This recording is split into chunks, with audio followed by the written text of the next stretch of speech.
பாய் cutting பார் cutting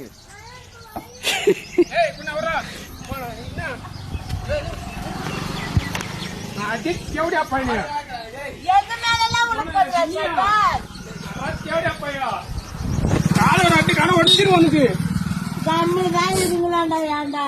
ரொம்ப சூட்டு கொடுக்கல பேசுங்க ரொம்ப கல் எடுக்கிறான்டா முச்சாமியா கட்டிங் பார் கட்டிங் మన కాలట నీ కూడా ఉణుకు ఉన్నాడి మనీ వా ఊటాను అని అడుగువా కటింగ్ దుడ్డు నాకు చూడప్ప నీయా